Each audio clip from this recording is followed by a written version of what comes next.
Kubor ka Batesi TV. Lawan Rashapi da ka Orange Nissan Looms Hopo near Fire Brigade Shillong. Ringkat bat ka net foodish.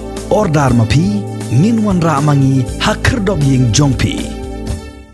Tang hapo kenjet kenta balami ka khubor halor ka jingde to yo Khaw Reshon ubalamang na ka sarkar India bansam shiki longyeng ki baduk hapo kani ka jilla Meghalaya marmar ka Tnat Social Welfare Department kalapan Jingpynshai ni ki Nongsam Khaw ni ki supplier khnang ban lap ye ka Jingpynshai halor kani ka Jingkno haga jingye keren bat ka Batesi TV menteri jong ka Tnat Social Welfare uba kermen shalla uliat ho baka sarkar menta ka don hapadeng ka jingsa lengo halor kani ka jingmi ka khubor bakala don ka jingde to yoneu Khaw Reshon hado shilak barni shabar ka jilla haga jo ka poru la ongru ba watla ka Tnat pulit jong ka sarkar Assam kampat shimla ai satya da ka jingtho ha ka bayadei bat ka jingyo bat ye ki trok kit Khaw hanrei na ka liang jong ka sarkar Meghalaya kam shimla shong klikti satya ban wat ye ka jingshisha. Actually, new Khaw bengi yo no po FCI na banta jong kini ki angkan wadi. Actually, bo new Khaw bahap le ye kini ka fortification. The banle fortification kini ki supplier ki don kam ban shim Khaw no po FCI then take it for fortification. The hagata process kumnu ki yara munshwa de tik ki shim yo Khaw no po Meghalaya ra shadu Gurgaon Delhi na mar ki don ka factory jong ki hante. And from then they bring it back to Meghalaya.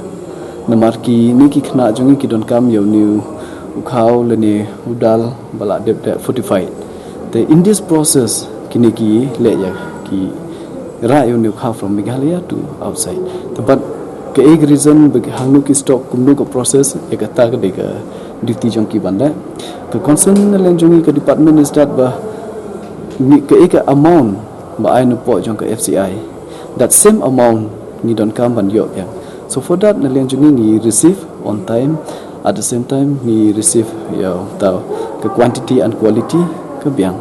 So balai kata ke proses kumno kami ya kata te nalian junga ngamla ban justify as of now ngamla ban betit.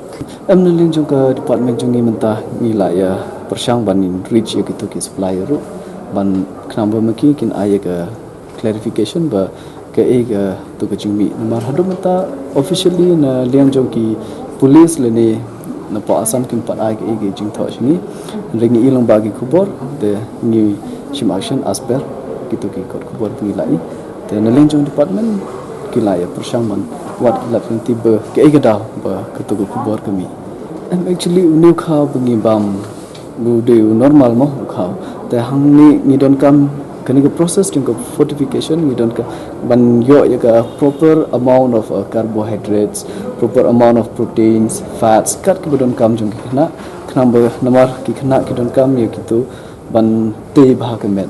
So for that we require nalian jong ni don issues ya kata remita ngindang up shwa ya ki ka reply nalian jong ki but plus ngintip ya ka facts lada dei shagan tata niru nalian jongi ni I lat hi no ban shim kubu ya kini ka khamtam yo new Khaw jongi khana ma no ta kini ki center jongi. I'm waiting for the written report, but I was verbally given the report that the NFSA rice, which is meant for the public distribution system, we have already received the entire amount in advance for the month of May and June. So there is no question of this rice being there and lying there. There's no tag that says this is the Meghalaya rice. If it is not, we have no idea. But the point is that the NFSA rice, which is meant for distribution of people, has been received already in advance.